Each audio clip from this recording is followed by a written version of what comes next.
Le projet de loi qui transforme le pass sanitaire en pass vaccinal, c'est la formule communément admise. Est-ce que vous avez observé, Nathalie Elimas, les réserves du Conseil d'État sur ce projet qui, d'après le Conseil d'État, qui risque de porter une atteinte particulièrement forte aux libertés, dit le Conseil d'État?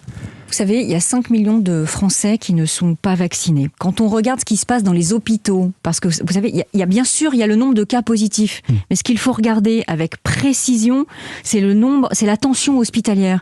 Quand on s'intéresse de près à ce qui se passe dans les hôpitaux, il y a 70% des personnes hospitalisées qui ne sont pas vaccinées. Donc oui, aujourd'hui, il faut bien sûr mettre la pression sur celles et ceux qui ne sont pas encore vaccinés. Il y a 3 catégories de personnes qui ne sont pas vaccinées. Il y a ceux qui sont dans l'hésitation. Et là, on va mettre le paquet, tout faire pour les convaincre. Il y a ceux qui sont éloignés de la vaccination. Les mesures d'aller vers, elles sont là et on va les renforcer. Elles montrent leurs limites quand même, parce que le contingent, pardonnez-moi l'expression, de non-vaccinés éloignés, il ne bouge pas pratiquement.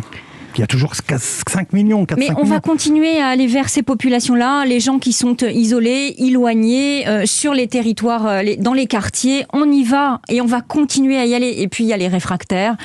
Bon, ceux-là, malheureusement, on n'arrivera peut-être pas à les convaincre. En tout cas, le pass vaccinal, c'est bien l'objectif du pass vaccinal. Je reviens sur les considérations de droit exposées par le Conseil d'État.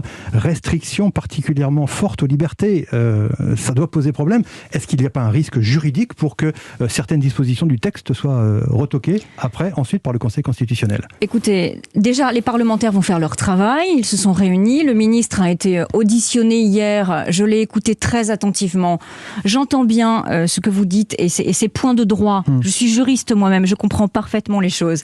Néanmoins, il y a un équilibre à trouver entre ces points de droit et la circulation de ce virus et de ces 2 variants, le Delta et l'Omicron, aujourd'hui, qui viennent se percuter. On est à 208 000 cas positifs chaque jour. Alors, la question de droit, je l'entends bien. Comme j'entends les oppositions nous dire « nous ferons des meetings politiques, quoi qu'il se passe, parce que c'est écrit dans notre Constitution », eh bien, qu'ils le fassent. Ils ont le droit. Vous avez raison, c'est écrit dans la Constitution. Et comment vous jugez cette attitude ? Ils ont le droit d'être irresponsables. Nous, Monsieur Gougelot, je vais vous dire, nous avons le devoir d'être responsables. Ça n'est pas la même chose. Qu'ils le fassent. Je vais vous dire, c'est de la provocation. C'est de la provocation. Et c'est pas la responsable politique qui vous parle. C'est la citoyenne. Imaginez ces masses dans des salles qui vont écouter tel ou tel, alors que les autres, les Français, mettent le masque dans la rue. 13 millions de tests ont été faits la semaine dernière. Imaginez la responsabilité collective des Français et l'irresponsabilité particulière de ces opposants politiques.